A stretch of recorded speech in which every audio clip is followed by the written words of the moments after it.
Sometimes, in the quiet corners of life, we find stories that remind us of the power of love, resilience, and unexpected kindness. Today, allow me to share a story that changed the way I see the world, a story not just of heartbreak, but of hope. And perhaps it may do the same for you. My name is Charlotte Elmsworth. I'm 40 years old, and I live in a modest but charming townhouse in Brighton, along the southern coast of England. It's just me and my dear mother now. Life hasn't been a string of pearls, but we've always managed to wear it with grace. My father passed when I was just 16. From that day on, it was the two of us. My mother, Margot, worked tirelessly, a seamstress with hands worn from years of threading hope into every stitch. She gave me everything, and in return, I gave her my heart. Evenings were our little ritual, a warm cup of tea, a quiet chat by the window, her laughter, faint but sincere. Her smile, oh, it had a way of making my worst days dissolve like sugar in hot tea. I became a literature teacher at a nearby grammar school. I adored my students, but my thoughts constantly drifted back home. Mother had grown frailer. Some mornings she could barely stand. Her hands trembled as she held her teacup. One ordinary Tuesday, I returned home to find her collapsed on the sitting room floor. Time slowed. Her skin was cold, her breath shallow. "Mum," I whispered, "please." The ambulance came.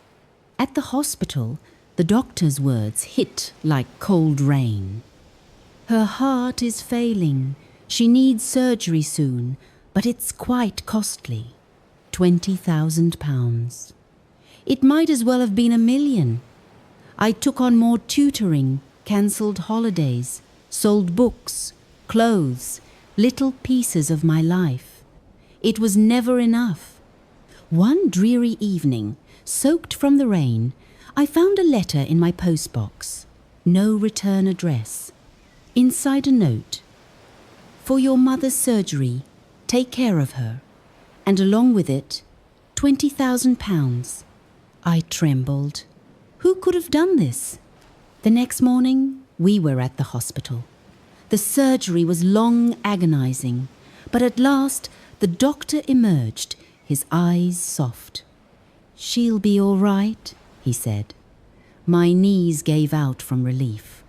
Mum recovered, slowly but surely. The colour returned to her cheeks, her laughter to the room. But I never stopped wondering who had saved her. Weeks passed. Then, one afternoon, a tall, reserved man stepped into my classroom. "I'm Daniel," he said. "I wanted to meet the teacher who helped my sister years ago. You believed in her when no one else did." It all came back, Emma, the shy girl who barely spoke above a whisper. I had taken extra time with her, and apparently it had changed her life. "It was you," I murmured. He smiled. "You gave kindness without expectation. I only wanted to do the same." Daniel became part of our little world. He brought tulips for my mother, rare poetry books for me. Over time, he became more than a visitor. He became a comfort. One evening, after Mum had retired to bed, we stood together washing the supper dishes. He looked at me, his voice low. "Charlotte, I didn't help just because of Emma. I did it because I care about you." My heart fluttered. I'd built such tall walls. Was I ready? He didn't ask for an answer. He waited patiently, gently. Eventually, I let him in. It began with walks in the park, laughter on quiet mornings, shared glances that said more than words. He never rushed me. And then, one golden evening, as we watched the waves roll in from the pier, he knelt before me. You showed me that kindness can change a life. You changed mine. Will you marry me? I said yes, tears on my cheeks. Mum cheered from the bench, her cane tapping joyfully on the ground. Sometimes the good we put into the world returns to us in the most unexpected ways. If this story touched you, let it be a gentle reminder.